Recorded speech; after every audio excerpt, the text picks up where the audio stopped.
Masih di Barnas Channel dengan program Kata Sejarah. Bercerita berdasarkan fakta dan realita.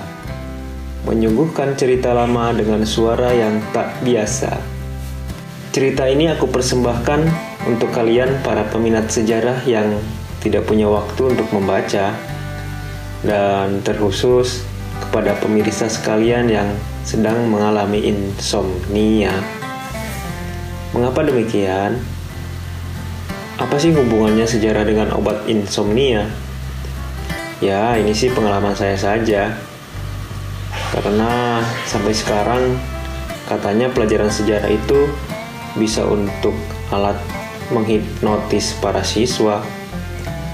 Ketika guru sejarah katanya belum lama menyampaikan bahan ajar di depan para peserta didik, sang peserta didik udah tertidur pulas di bawah alam sadarnya. Jadi para kaum insomnia merapatlah saat ini juga biar aku dongengkan cerita Nusantara kita. Jadi cerita sejarah yang aku pengen bahas malam ini adalah tentang Gereja Katedral Makassar, yang dikenal juga dengan nama Gereja Hati Yesus yang Maha Kudus.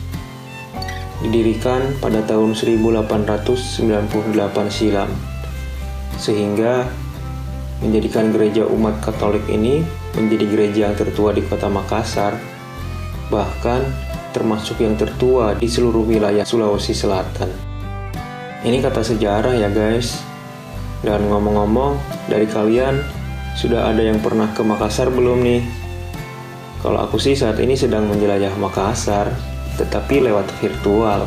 Dan baru-baru ini warga Makassar digegerkan oleh adanya bom bunuh diri yang dilakukan orang yang diduga teroris pada hari Minggu 28 Maret 2021 kemarin. Targetnya adalah gereja katedral yang memiliki kaitan sejarah dengan kedatangan bangsa Eropa di bumi Walena Talangana Toila, yang artinya sekali layar terkembang, pantang biduk surut ke pantai. Atas aksi teror tersebut, aku jadi menduga orang yang rela mengorbankan nyawanya untuk melancarkan aksi bom bunuh diri itu bukan dari kalangan para peminat sejarah. Sebab begini, aku juga pernah memperhatikan dan sedikit berkecimpung di lingkungan para peminat sejarah. Jadi, para peminat sejarah itu kecenderungan memiliki keinginan untuk melestarikan dan merawat bangunan sejarah, berbanding terbalik dengan pelaku bunuh diri di depan gerbang Gereja Katedral Makassar. Seolah-olah aksi terorisme itu mengisyaratkan keinginan si pelaku untuk merusak, bahkan kalau bisa menghancurkan bangunan gereja yang bersejarah itu. Dan tentang sejarah keberadaan agama Katolik di Makassar, yaitu bermula ketika pada tahun 1525 ada 3 orang pastor dan misionaris dari Portugal, yaitu Pastor Antonio de Rois, Cosmos de Anunciacio, Bernardino de Marfao, dan seorang bruder mengunjungi Makassar. Lalu pada tahun 1548, pastor yang bernama Vicente Vegas datang dari Malaka dan ditugaskan di Makassar. Di sana beliau melayani para saudara Portugis yang Katolik, serta beberapa raja dan bangsawan Sulawesi Selatan yang telah dibaptis menjadi Katolik. Lalu bukan hanya agama Katolik yang ada di Sulawesi Selatan. Ketika itu, Raja Goa yang pertama kali menerapkan Islam, yaitu Sultan Alauddin pada tahun 1591 sampai 1638, serta beberapa raja penggantinya, memberikan kebebasan kepada umat Katolik untuk mendirikan gereja pada tahun 1633. Namun, gejolak politik antara VOC dan orang-orang Portugis menyebabkan para rohaniawan Portugis tersingkir dari Makassar.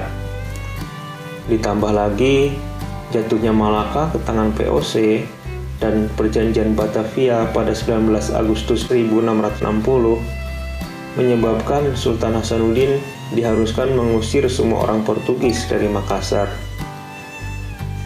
Bruder Antonio de Torres yang mengasuh sebuah sekolah kecil untuk anak laki-laki pun harus hengkang dari Makassar pada tahun 1668. Sejak saat itu, selama 225 tahun, tidak ada pendeta yang menetap di Makassar. Adapun orang-orang Katolik yang masih ada, hanya sesekali dilayani dari Surabaya dan Larantuka. Baru kemudian, pada 1892, pastor yang bernama Asselberg dipindahkan dari Larantuka menjadi pastor Asi Makassar dan tinggal di suatu rumah mewah di Herenwijk yang saat ini menjadi Jalan Hasanuddin. Pada 1895, Pastor Asselberg membeli sebidang tanah dan rumah di Kemedistraat yang kini Jalan Kajau Lalido, lokasi gedung gereja sekarang. Jadi seperti itu ya guys, cerita sejarah dari keberadaan agama Katolik di kota Makassar, yang mana bangsa Portugis lah pertama kali menyebarkan agama Katolik di daerah tersebut. Selain itu, tentu teman-teman masih ingat kan, kalau bangsa Portugis adalah bangsa Eropa yang pertama kali menginjakkan kakinya di bumi Nusantara. Dan untuk peristiwa teror yang terjadi di kota Makassar, tentunya kita berharap jangan sampai terulang kembali. Sebab Makassar sedari zaman Kesultanan sudah terkenal dengan tingkat toleransinya yang tinggi, baik itu toleransi beragama, adat, suku, dan budaya.